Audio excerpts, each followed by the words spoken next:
A mensagem a seguir é uma pregação da Igreja do Nazareno Nova Europa. Esteja conectado conosco pelo tablet ou smartphone e assista nossos cultos online no site inne.com.br. Ouça Nasa Rádio pelo site nasaradio.com.br e acompanhe nossas redes sociais facebook.com/INN Europa e twitter.com/INN Europa. Igreja do Nazareno Nova Europa, mudando a história de sua vida. Salmo de número 37, versículo 5. Depois eu vou pedir para você manter esse texto aberto na sua Bíblia.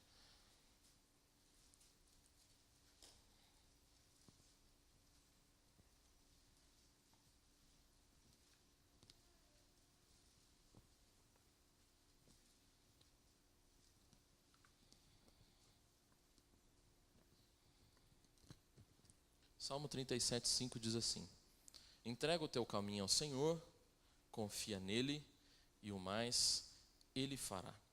Pai, em nome de Jesus, nós estamos na tua casa nesta manhã, ó Deus, e já podemos sentir a tua doce presença, já podemos, ó Pai, ver, ó Deus, o Senhor agindo no nosso meio, podemos ver, ó Deus, um milagre, uma criança sendo consagrada ao Senhor. Podemos, ó Pai, ter a convicção e a certeza, ó Deus, que foi o Senhor quem nos trouxe à tua casa nesta manhã. Então, ó Espírito Santo, neste momento, nós pedimos a Ti que o Senhor venha falar conosco.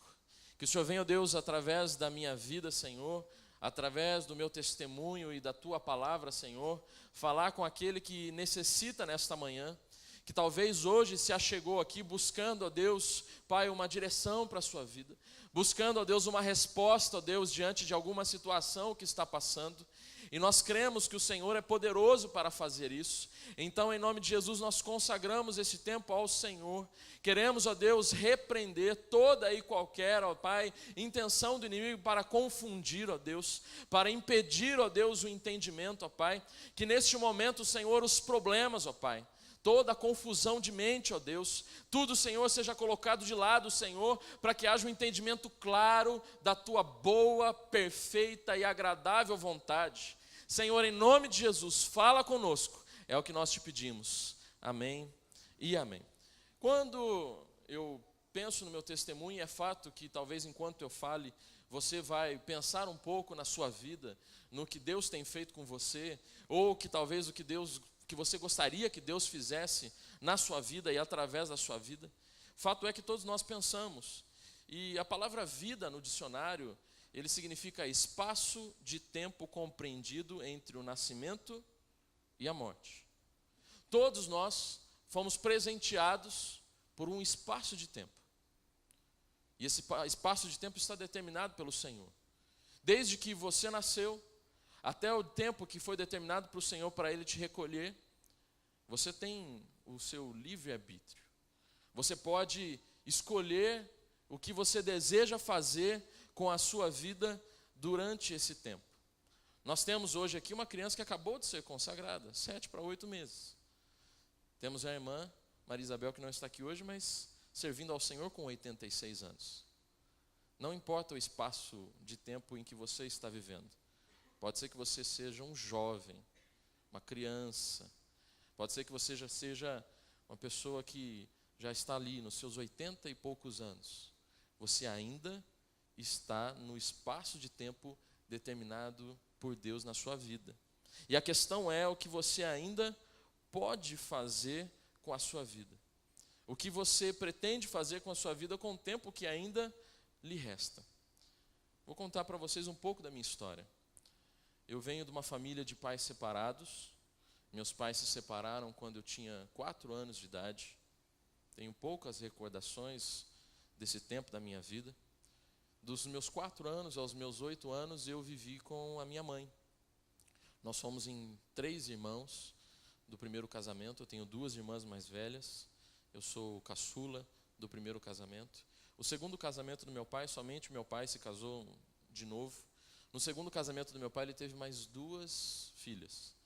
Então eu tenho 4 irmãs, 2 mais velhas e 2 mais novas. Está aí um bom motivo para você orar por mim. Amém? Né? Continue orando por mim, para você ver como minha vida foi difícil, né? E depois, quando eu fui morar com meu pai aos 8 anos de idade, e nesse tempo que eu fui morar com meu pai com 8 anos, nós dormíamos os 5. A casa teve que ser reformada, ok? Porque nenhuma casa está preparada para 5 filhos. E aí a casa teve que ser reformada, e durante 1 ano e meio, eu dormia com as minhas 4 irmãs no mesmo quarto. Olha que luta, né, irmão? E ali eu tive a minha infância junto com meu pai, com a minha madrasta, minhas irmãs, minha mãe sempre presente. Morei com meu pai dos 8 aos 16 anos. Eu não sei se tem alguém aqui que vem de uma família de pais separados, mas geralmente acaba passando por essa situação de mudar para a casa de um, mudar para a casa de outro. E fui criado pelo meu pai até os 16 anos. Por que eu saí da casa do meu pai depois dos 16 anos? Meu pai sempre foi um homem muito rígido, sério. E o meu pai, ele sempre teve essa criação firme, e eu não concordava com ela. Hoje, louvo a Deus pela criação que meu pai me deu. Mas meu pai, ele era muito duro, né? E com 16 anos de idade, nós enfrentamos uma grande crise dentro da nossa casa. Foi a dificuldade financeira. Nós tínhamos uma vida muito boa, eu estudei em colégio particular. E no ano de 97, a nossa empresa passou por uma grande dificuldade, ao ponto da nossa casa ficar sem energia elétrica por 4 dias. E eu, com 16 anos, eu queria manter o mesmo padrão de vida que eu tinha. Só que eu não podia mais. Eu tive que estudar, né, na escola do estado, à noite, começar a trabalhar. Eu comecei a trabalhar com 12 anos, na empresa da família. Trabalhava aos sábados. Com 14 anos, fui trabalhar meio período. Com 16 anos, eu fui obrigado a deixar a escola particular e ir trabalhar em período integral. Só que eu queria manter o mesmo padrão de vida que eu tinha antes. E com 16 anos, com a empresa em crise, com toda essa dificuldade em casa, eu fui ser gerente de uma das lojas que nós tínhamos, com 16 anos. Você vê como é que estava a crise. E para manter o mesmo padrão, eu comecei a roubar a empresa do meu pai. Então, como eu era responsável pela loja, no final do dia eu cancelava algumas notinhas de venda, e eu pegava o dinheiro e comecei a usar. Só que eu não podia aparecer com esse dinheiro em casa. Então, eu comecei a gastar esse dinheiro com outras coisas. E eu comecei a gastar isso com baladinhas. E uma coisa vai puxando a outra. E eu comecei a gastar esse dinheiro com bebida. E eu comecei a gastar esse dinheiro com droga. E aí, com 16 anos, eu não queria mais viver debaixo da autoridade do meu pai. Porque, por várias vezes, eu, sem avisar, chegava em casa de madrugada e meu pai me recebia literalmente na pancada. E ali, dos meus 16 aos 18 anos, eu fui morar com a minha mãe. Nessa fase, algo aconteceu na nossa casa, na nossa família, que foi a conversão do meu pai. Com os meus 18 anos de idade, meu pai conheceu a Jesus, se converteu, e eu comecei a ver uma mudança acontecendo na vida do meu pai. Fato é que as coisas não acontecem de uma hora para outra, mas eu comecei a ver que alguma coisa começou a mudar na vida dele. Com 19 anos, eu cheguei no fundo do poço. Com 19 anos, eu já era um alcoólatra. Antes de sair de casa, eu tinha que beber uma dose de uísque todos os dias de manhã, antes de sair da minha casa com 19 anos. Eu tinha uma garrafa de uísque dentro do meu guarda-roupa, que antes de sair para trabalhar, eu tinha que tomar um copinho, uma dose de uísque, para mim poder ir trabalhar. E com 18 anos eu recebi meu primeiro carro, que foi um Fusca 1969, vermelho, sem o assoalho. Ele era chamado carinhosamente de maçã do amor. E o Fusca, a primeira vez que eu peguei o Fusca, eu fui passear com um amigo, falei, ganhei um carro, vamos passear? Ele falou, vamos passear. E aí peguei, a hora que chegou, ele falou assim, você falou que você tinha ganhado um carro, não isso. E aí, na primeira curva tinha uma poça de água, aquelas valetas de água. A hora que passou na poça, entrou tudo água, molhou tudo ele. Ele falou, para esse carro, vamos descer daqui. E ali, com os meus 19 anos, meu pai já convertido, com boas intenções para que eu conhecesse a Jesus, ele disse, olha, se você for no acampamento de carnaval, eu vou te dar uma Fiorino. Olha que maravilha, né? Que evolução. E queria usar para a empresa, né, irmão? Eu vou te dar uma Fiorino. Falei, maravilha, evolução, já está melhor do que a maçã do amor. E aí, vamos para o acampamento. E aí tinha os meus amigos que andavam comigo, eu disse, olha, cara, se vocês quiserem andar de Fiorino, vai ter que ir junto para esse acampamento. E nós fomos um acampamento da igreja quadrangular, né? O Betão está aqui? O Betão está aqui. O Betão estava nesse acampamento. E ali nesse acampamento, fomos para esse acampamento, só que qual era a minha intenção? Era conhecer Jesus, me entregar para Jesus? Não, minha intenção era ganhar Fiorino. Então, negada, se comporta que nós temos que ganhar Fiorino. Só que não tem jeito, nós levamos para lá droga. E na primeira noite, quando nós nos deitamos para dormir, era próximo de um salão de carnaval. E começou aquela música. Os 3 já começou tal. E a hora que todo mundo dormiu, nós fugimos. Pulamos a grade lá do acampamento, fomos pular carnaval. Voltamos no outro dia, drogado, bêbado, com fome, como nós dizíamos, na larica, e batendo o portão de ferro que tinha naquele acampamento. E aí um irmão abriu a porta e olhou para a gente e falou, não, vocês não vão entrar aqui desse jeito. E aí chamaram alguém da liderança e a pessoa disse o seguinte, eu não vou deixar essas laranjas podres estragar as outras laranjas. E eu, com essa minha estatura toda, assim, eu era magrinho na época, falei assim, você está me chamando de laranja podre? E queria catar o irmão e tal, e fizemos um estardalhaço. Meus amigos foram embora do acampamento, eu falei, eu não posso ir embora, porque tem a Fiorino. E aí ficamos até o fim do acampamento, fiquei até o fim do acampamento, mas quando cheguei em Campinas, meu pai já estava sabendo de toda a história, porque quem tinha convidado era uma funcionária da empresa, ela já tinha ligado para ele, e fiquei sabendo que a Fiorino já tinha ido por água abaixo. E era terça-feira de carnaval. E eu disse, então eu vou aproveitar a última noite de carnaval. Comprei uma garrafa de uísque e bebi meia garrafa de uísque antes de entrar no salão de carnaval. Depois, chegando lá, encontrei uma amiga no caixa do salão de carnaval, e aonde ela me deu muitas fichas de bebida. E naquele dia eu tive um coma alcoólico. Fui levado para o hospital, voltei em si mesmo na casa de um amigo, e no outro dia eu precisava abrir o comércio, eu era responsável pelo comércio. E quando eu acordei no outro dia, já era tarde, liguei para o meu pai, dizendo, olha, eu bebi, tive um coma alcoólico, acordei numa casa de uma pessoa que mal conheço, e eu não vou poder abrir o comércio. Ele disse, eu sei, filho, eu já precisei ir lá abrir o comércio, as pessoas estavam esperando lá na frente, mas eu quero te dizer uma coisa. Quero dizer para você que Jesus te ama e eu também. E pela primeira vez, aquela palavra entrou no meu coração. Pela primeira vez eu senti que Deus tinha algo para a minha vida. E a partir dali eu falei, eu vou começar a ter um contato com esse Deus. Fui para a igreja do Nazareno Central durante um tempo. E fiquei ali na igreja do Nazareno Central. E por muitas vezes chorei, estive na presença de Deus. Só que não houve uma conversão genuína, não houve uma transformação real na minha vida até então. E um belo dia, eu estava numa vigília. Fui numa vigília convidado. E um pastor, que tive o privilégio de pregar na igreja dele domingo passado, esse pastor, eu no mundo, irmãos, já buscando a Deus, mas ainda no mundo, indo para as baladas, ainda bebendo, fumando. E aquele moço apontou para a plateia e disse, olha, moço, você tem passaporte? E eu fiquei quietinho, sentado no meu canto, olhando para frente, porque eu falei, ele deve estar falando com qualquer outro moço que tem aqui, porque tinha outras pessoas ali. E eu fiquei quieto, ele falou, é com você mesmo que eu estou falando, moço. E eu quietinho, olhando para a cara dele assim ainda.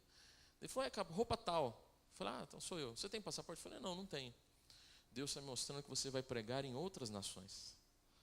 Para mim aquilo, gente, foi uma loucura, porque eu não tinha nem convertido, eu era verdadeiramente, estava naquele lugar, mas não havia conversão ainda na minha vida. E recebi aquela palavra, e continuamos a vigília, continuei indo na igreja do Nazareno Central, e um belo dia eu estava trabalhando, a nossa loja era na Costa Guiar, no centro de Campinas, ali atrás da 13 de maio, lugar bem movimentado. Eu estava trabalhando e já sentia Deus me chamar nos cultos, em tudo que estava acontecendo. E trabalhando naquele dia normal, o movimento acontecendo, de repente parou um homem franzino, magro, Ele ergueu as mãos para o alto, ele tinha as mãos ressequidas, era só pele e osso, não tinha carne nas suas mãos. E ele levantou a mãozinha para o alto e gritou a todo pulmão, no meio do centro da cidade: cadê o menino que Deus chama e ele não vem? Eu dentro da loja: sou eu, é comigo mesmo aqui e tal. E ele falou: vem cá. Quando eu me aproximei dele, percebi que ele era cego, estava com a muleta, e ele apontou o dedinho dele no meu rosto e disse o seguinte: olha, o seu lugar já é preparado, mas se você não vier logo, Deus vai dar para outro. Aquilo impactou minha vida, orou comigo e continuei indo à igreja. Aí, nesse processo, minha irmã me convidou a ir num acampamento de jovens adultos, e lá da Igreja do Nazareno Central. Fui nesse acampamento, e nesse acampamento, no primeiro dia, antes de começar o acampamento, o irmão que estava na liderança perguntou: olha, antes de nós começarmos, eu gostaria de saber se tem alguém aqui que gostaria de aceitar o Senhor Jesus como o único e suficiente Salvador da sua vida. Era o que eu estava esperando. Naquele momento levantei a minha mão, aceitei a Jesus. Quando eu fui aceitar Jesus, quem veio orar comigo foi o PC. Não sei quem conhece PC, hoje é pastor. E aquele negão altão assim, falei: agora Jesus, agora é entrega real mesmo, que se eu não entregar aqui e ali, orei, entreguei a minha vida para Jesus, e ali eu comecei a ter um relacionamento com Deus. Próximo dessa data, logo em seguida, estava na minha casa, o telefone tocou de madrugada não, era à noite já, e aí era meu pai dizendo: olha, eu preciso que você venha aqui em casa. E tinha uma irmã da minha madrasta, ela estava passando por um processo de libertação. Então ela era possuída por demônios e se manifestava possuída por demônios, e ela estava fazendo um tratamento de libertação. E eu sabia desse processo, e quando cheguei na frente da casa do meu pai, eu, minha irmã e meu cunhado, começamos a ouvir barulho dentro da casa. Eu falei: pronto, está o diabo aí, Jesus, o que eu vou fazer agora aqui? E aí nessa hora, né, você: Jesus, ajuda, abençoa, e tal, orando dentro do carro. Meu pai bateu no vidro do carro, e aí ele falou: não, entra que é de Deus. E ali foi quando Deus realmente começou a mudar a minha história. A verdade é que até então eu queria levar a minha vida da maneira que eu achava que era correto. Provérbios capítulo 14, versículo 12, diz assim: há caminho que parece certo ao homem, mas no final conduz à morte.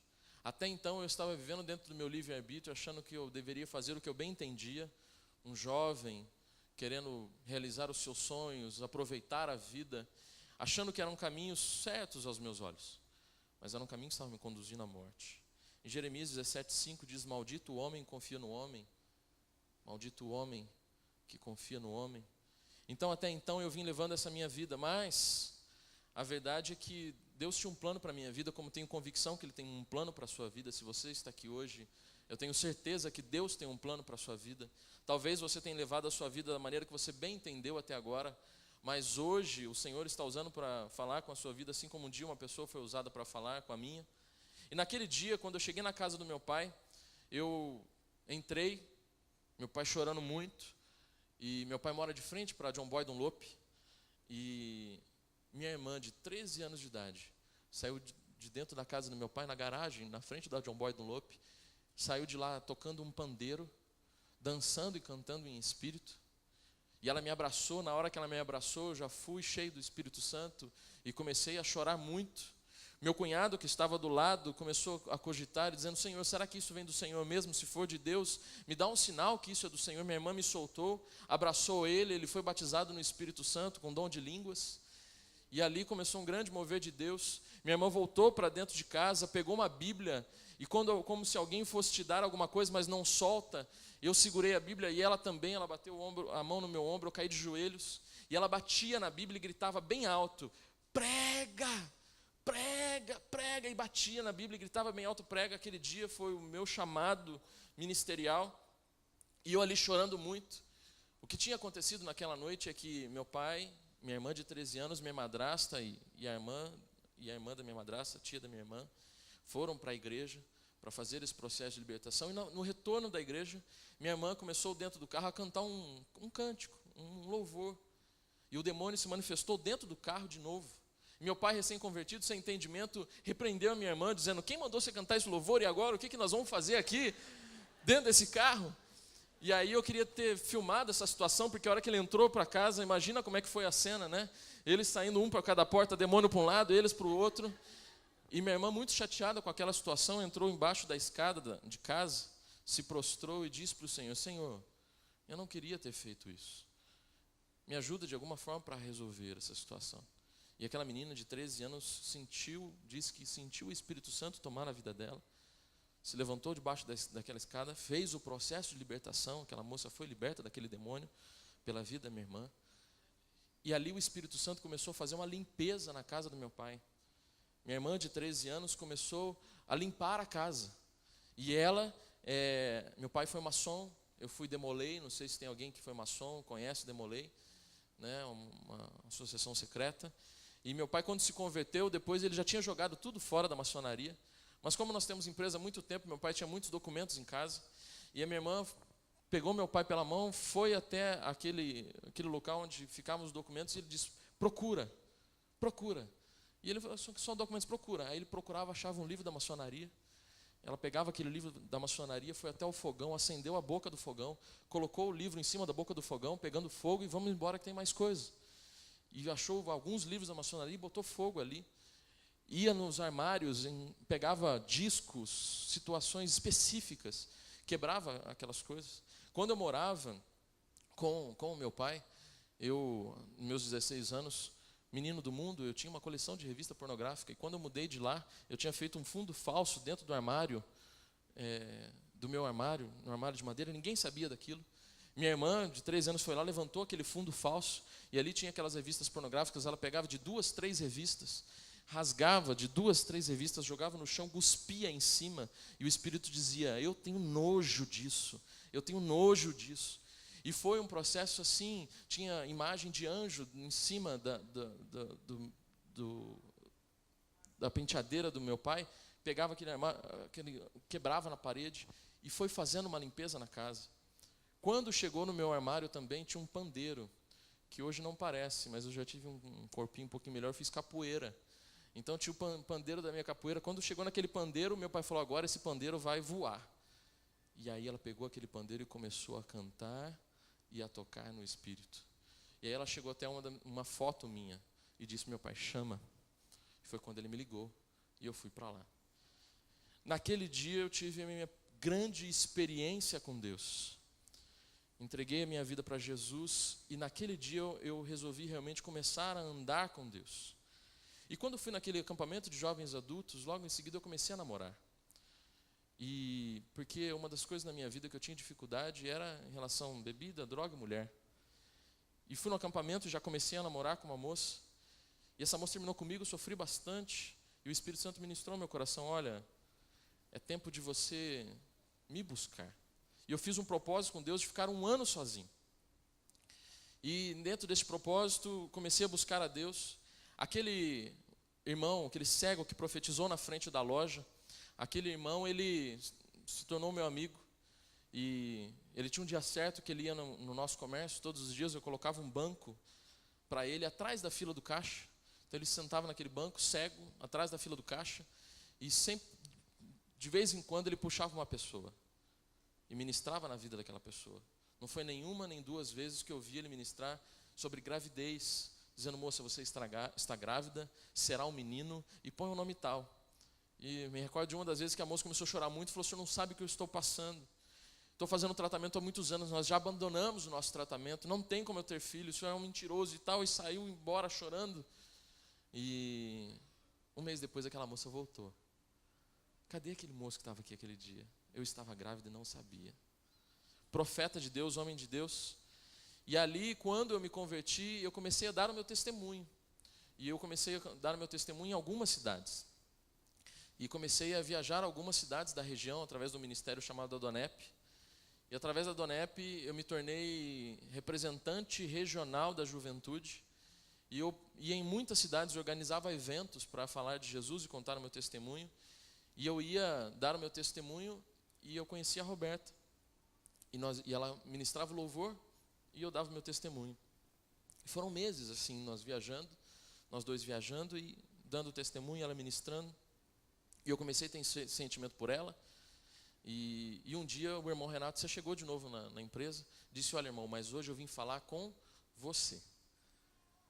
E eu disse, amém meu irmão. E ele disse, olha, a sua esposa é preparada.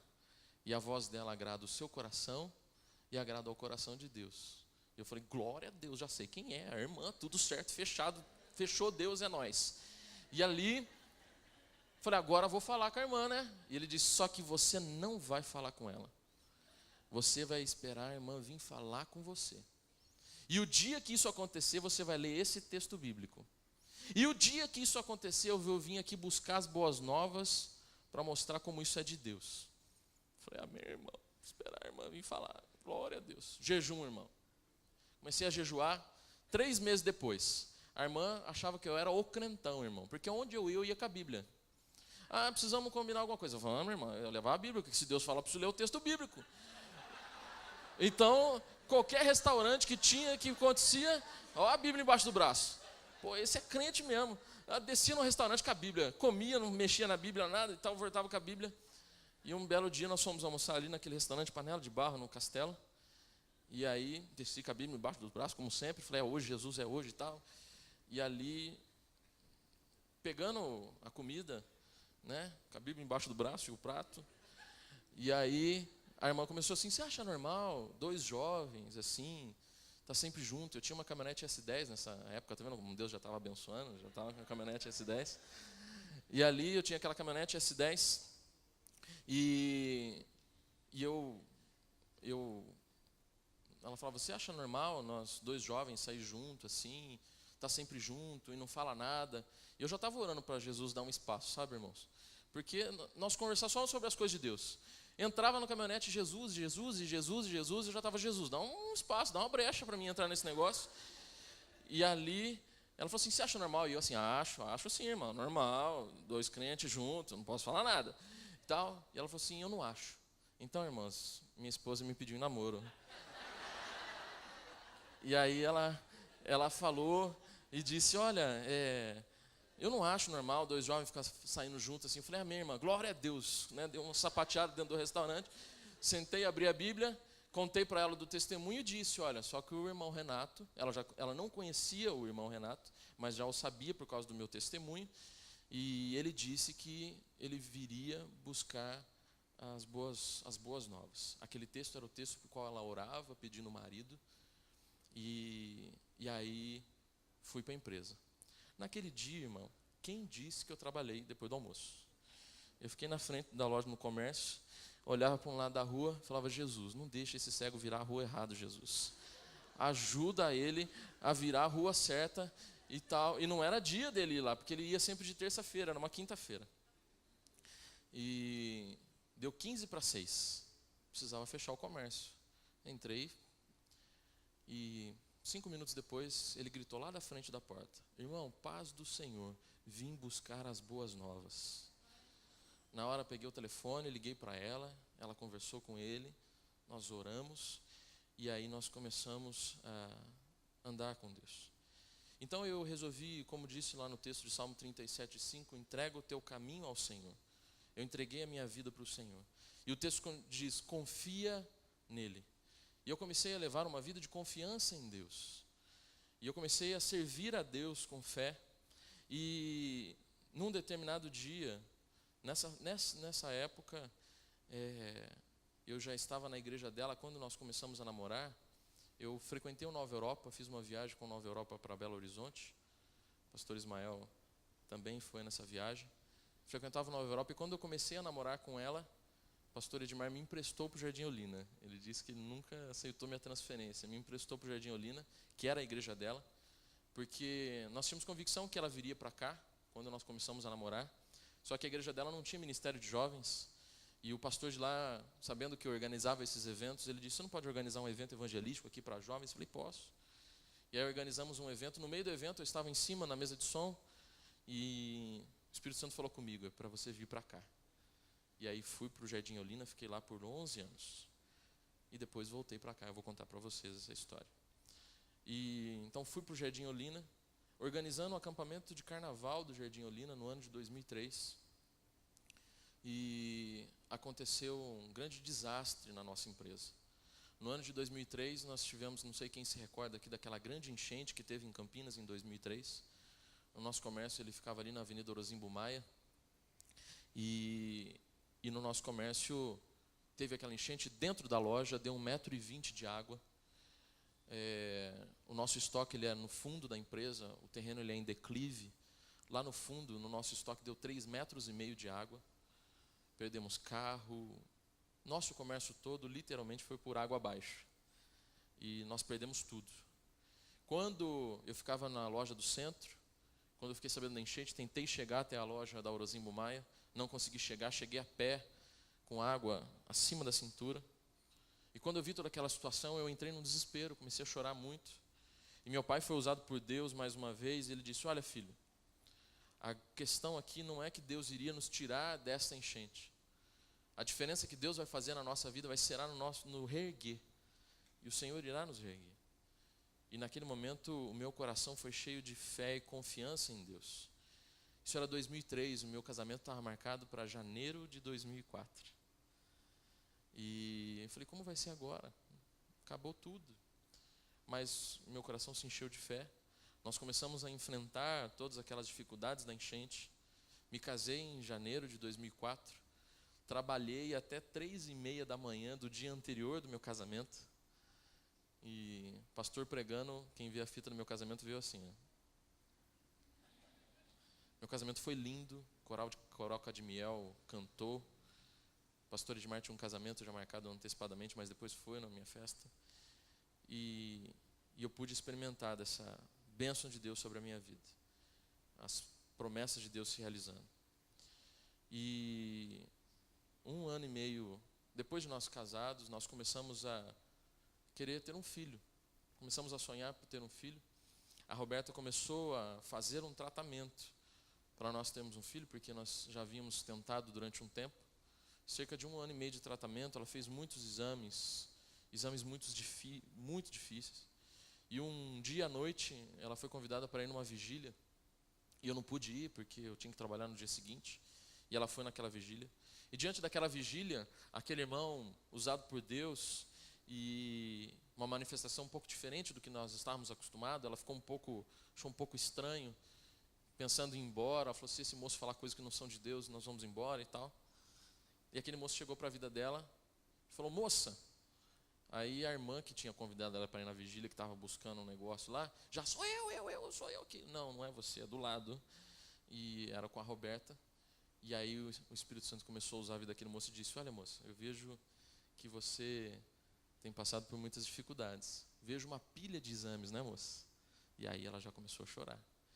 Vejo uma pilha de exames, né? Mas eu quero dizer para você que o ginecologista dos ginecologistas está aqui nessa noite. E ele está limpando aquela sujeirinha. E ali Deus prometeu o nosso filho. Ela voltou para casa, me acordou, oramos juntos. E veio o Gabriel, que é o nosso primeiro filho enviado de Deus. E nasceu o Gabriel.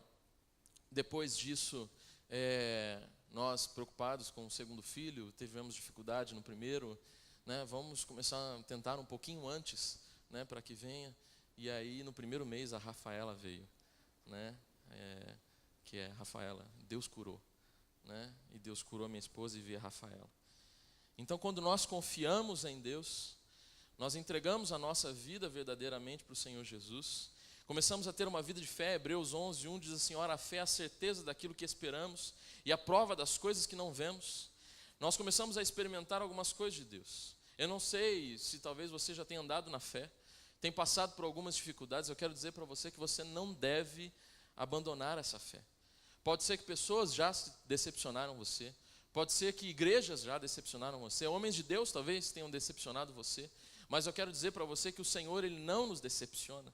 O Salmo 22:5 diz assim: clamaram a Ti e foram libertos, em Ti confiaram e não se decepcionaram. Quando nós confiamos em Deus, nós não somos decepcionados. Passei uma grande dificuldade na nossa empresa, Deus não nos decepcionou. Tivemos dificuldade de ter os nossos filhos, mas Deus não nos decepcionou. O Senhor, Ele não decepciona você. Confia no Senhor, entrega o teu caminho a Ele, e o mais Ele fará. Confia em Deus, entrega a sua vida verdadeiramente para Jesus.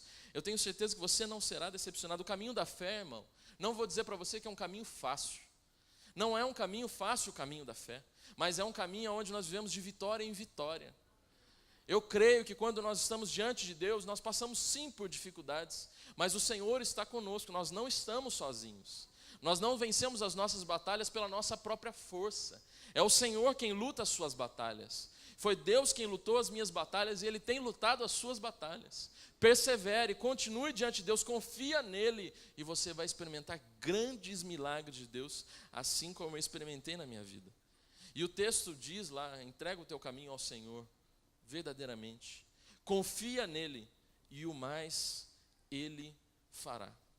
Essa resposta de Deus, quando a Roberta engravidou do Gabriel, não foi uma resposta muito simples. E nesse dia que ela recebeu essa profecia, aquele irmão disse o seguinte para ela: olha, não confia nos exames. Não confia nos exames.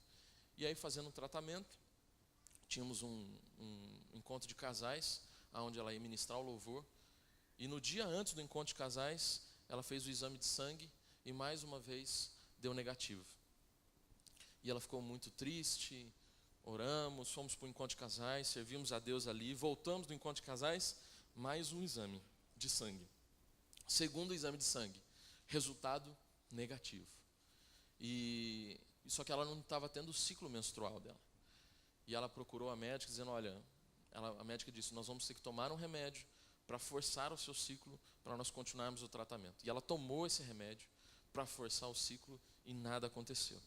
E a médica disse, então temos que fazer um ultrassom. E marcou a data do ultrassom. Isso foi no ano de 2007. Nesse ano de 2007, nós tivemos uma segunda enchente na nossa empresa. Nós já tínhamos preparado a empresa com algumas comportas para prevenir a água, só que teve um lugar que nós não colocamos. E por aquele lugar a água entrou, não foi tão devastador quanto a enchente de 2003, mas perdemos cerca de 50% do nosso estoque. E naquele dia, foi de madrugada, 5 horas da manhã, ficamos sabendo o que aconteceu, corremos para a empresa, começamos ali a limpar as coisas, lavar, e eu não me recordava que aquele dia era o dia que tinha sido marcado para ela fazer o ultrassom. E eu lá limpando o barro, limpando as coisas, ela me ligou, disse, você já almoçou? Isso já era umas 2, 3 horas da tarde, falei, não almocei, tá, vou passar aí. E aí eu estava lá tentando enxugar um computador, para ver se aquele computador ligava no compressor de ar, e ali ela chegou com um pacotinho branco. E eu falei, acho que é uma coxinha, é alguma coisa, morrendo de fome, né? E a hora que eu abri era uma chupeta. E ali eu chorei muito diante de Deus. Deus esperou aquele dia para me dar a notícia. No dia daquela grande dificuldade que nós estávamos passando, foi naquele dia que Deus me deu a notícia do nascimento, da vinda do Gabriel. E depois que a Rafaela nasceu, nós viemos aqui no Nova Europa. Nós estávamos no Jardim Olina, viemos aqui no Nova Europa trazer um casal de amigos que não eram crentes, pediram para nós acompanharmos eles, porque eles queriam vir para cá. Nós viemos para cá e no louvor Deus falou comigo que era tempo de voltar para cá. E eu com anseio ministerial, né, já tinha feito meu seminário, falei, Senhor, já tem tanto pastor naquele lugar, a igreja é tão grande, acho que não é isso que o Senhor quer para mim, mas o Espírito Santo falou, não, é tempo de você voltar. Eu entrei no carro, a Roberta virou para mim e disse, Deus falou com você? Eu falei, falou. Então é para nós voltarmos. E quando Deus falou comigo, no louvor, foi quando começou o louvor, Deus falou assim, o bom filho a casa torna. Eu falei, tá bom filho a casa torna, tal. Voltamos no outro domingo na escola dominical, porque se tornou irresistível não vir mais na igreja aqui. E aí voltamos na escola dominical, o pastor Ismael estava dando aula de escola dominical, e ele olhou assim e falou, Danilo, você aqui, o bom filho a casa torna. E aquela foi a confirmação que era para nós voltarmos para cá. Conversamos com o nosso pastor, viemos para cá. Deus tem nos abençoado aqui nessa igreja, a igreja é extremamente amorosa, tem cuidado da nossa vida com excelência. E a palavra de Deus em Jeremias, no capítulo 29, versículo 11, diz assim, porque sou eu que conheço os planos que tenho para você, diz o Senhor. Planos de fazê-los prosperar e não de lhes causar danos. Planos de dar-lhes esperança e um futuro. Depois que eu resolvi confiar em Deus, eu comecei a experimentar desses planos de Deus se realizando na minha vida. E aí vim para o Nova Europa, e há 14 anos atrás, eu tinha recebido uma promessa de Deus que eu iria pregar em outra nação. E eu jamais imaginei que essa promessa iria se cumprir ao ponto que eu acabei esquecendo dessa promessa. E aí um belo dia aqui conheci o Marcelo e a Adriana. E no dia que eu vi eles falando aqui na frente, meu coração se encheu de alegria. E eu disse, não, eu quero ajudar esse ministério. No final do culto procurei a Adriana e o Marcelo e disse, olha, eu quero ajudar vocês, eu quero adotar criança. E fiz um propósito com eles, fizemos um propósito na empresa para adotar algumas crianças. Adotamos algumas crianças, eu falei, Marcelo, eu quero ajudar, o que eu posso fazer? Ele falou, vai para lá ajudar a gente. Eu falei, não, irmão, você não entendeu. Quero ajudar você. Ele falou assim, pastor, não tem dinheiro que possa ajudar a África. A África não precisa de dinheiro, a África precisa de Jesus. Muita gente manda dinheiro para a África, mas não muda nada. O que a África precisa é de Jesus. Não tem o que pague uma palavra sua para uma criança lá. E eu falei, amém. Mas eu insisti com ele, falei, irmão, mas o preço da passagem, se você investir lá e tal, ele falou, não, você não entendeu, não é dinheiro, é uma palavra. E eu amém, tá bom. Começamos a organizar a viagem. Quando eu comprei a passagem da viagem, o Espírito Santo me lembrou daquela promessa, que 14 anos atrás ele tinha falado comigo que eu iria pregar em outras nações. E para a glória de Deus, o plano de Deus se cumpriu. Salmo 126, versículo 3, assim, sim, coisas grandes fez o Senhor por nós, por isso estamos alegres. Quando nós realmente entregamos o nosso caminho verdadeiramente, temos uma real entrega com Jesus, confiamos nele, começamos a viver uma vida de fé com Deus, meu irmão, nós começamos a experimentar de grandes coisas que o Senhor faz por nós. Tudo que eu tenho experimentado de Deus nos últimos tempos, eu tenho experimentado porque Deus tem feito por mim. O Senhor tem me abençoado. Nossa empresa tem recebido de uma prosperidade que não vem de nós, não vem da minha capacidade. É o Senhor quem tem me abençoado. A minha casa é fruto da bênção de Deus. A igreja que eu estou é fruto da bênção de Deus na minha vida. Tudo que Deus tem feito é fruto da bênção de Deus. O Senhor tem feito. O que tinha para mim era um caminho de morte. Eu sou um ex-alcoólatra com 19 anos. Prostituto, ex-ladrão. Quem olhava para a minha vida não conseguia enxergar. Quem me viu chegando na igreja, na época que eu cheguei, não sabia os planos que Deus tinha para a minha vida. Eu cheguei aqui, não sei se você lembra, pastor Ismael, eu tinha um cabelinho arrepiadinho assim, ó. Eu fazia aqueles topetinhos arrepiadinhos assim. Teve até uma irmã uma vez que chegou para mim e falou assim, ô Danilo, eu vejo que você se converteu mesmo. Está na hora, acho que você dá uma mudada nesse cabelinho que está estranho e tal. Quem olhar para a minha vida não sabia dos planos que Deus tem. Não importa o que as pessoas dizem da sua vida. Não importa talvez nem mesmo o que você pense da sua vida. A verdade é que Deus tem grandes planos para a nossa vida. E eu sei que nessa igreja, assim como na minha vida, estão cheios aqui de ex-drogados, ex-mulherengos, ex-mentirosos, ex-ladrões. Mas o Senhor é aquele que tem feito grandes coisas. 1 Coríntios capítulo 2, versículo 9 diz assim, nem olhos viram, nem ouvidos ouviram, nem jamais penetrou em coração humano o que Deus tem preparado para aqueles que o amam. Meu irmão, pode ser que você não tenha experimentado de muitas coisas de Deus, ou pode ser que talvez você já tenha experimentado de grandes coisas de Deus. Todas essas coisas são muito importantes na nossa vida. Mas o mais importante na nossa vida é aquilo que Deus tem preparado. E esse texto não tem falado das bênçãos de Deus aqui na terra. Quando nós servimos a Deus verdadeiramente, confiamos nele, nós experimentamos da bênção de Deus aqui na terra. Isso é um fato. Mas fato é que o mais importante para a minha vida hoje é que eu e a minha casa vivam uma eternidade com Deus. Pode ser que você esteja passando a maior dificuldade da sua vida. O seu foco deve ser eternidade com Deus. De nada vale essas coisas aqui. De nada vale tudo que Deus pode fazer por você aqui, que você pode conquistar aqui, se você não for para a eternidade. Se Deus tem te abençoado, como tem abençoado a minha vida aqui, não perca o foco, não perca a direção. Nós estamos indo para o céu. A eternidade com Deus deve ser o nosso foco.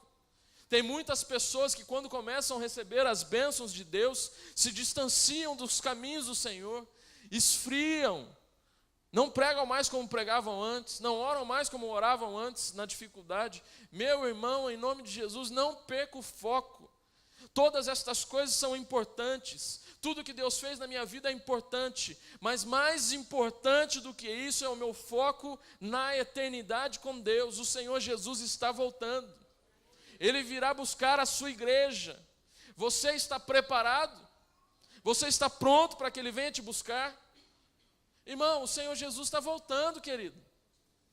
Não perca o foco. Eu me lembro no momento da minha conversão, na época que eu me converti, eu tinha um namoro mundano. E quando eu me converti, eu tive que chegar para aquela moça e dizer: olha, Deus falou comigo, Ele tem um plano para a minha vida. Eu quero viver uma santidade com Deus, porque meu foco agora é a eternidade. Você quer ir nesse caminho comigo? Ela disse: não. Eu falei: então Deus te abençoe. Foi muito difícil terminar aquele namoro. Foi muito complicado. Mas o meu foco era a eternidade com Deus.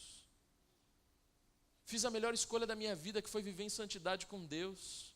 Escolher um caminho para que Deus tinha para a minha vida. Não troque a sua eternidade pelas coisas que o mundo pode oferecer. Se o que você tem te impedido de se chegar a Deus, largue disso. Se há um namoro mundano, olha, se há alguém que tem um namoro mundano aqui, e Deus tem falado com você, e você deve largar esse namoro, largue.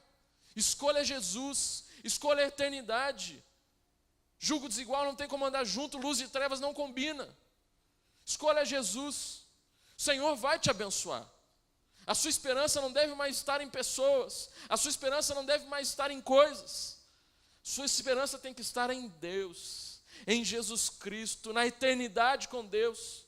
Nada vale mais do que a sua eternidade com Deus. Deus tem um plano para a sua vida. E esse plano é salvação eterna. Louvo a Deus pela oportunidade. Creio que o Espírito Santo de Deus falou com você. Gostaria de chamar o pastor Ismael.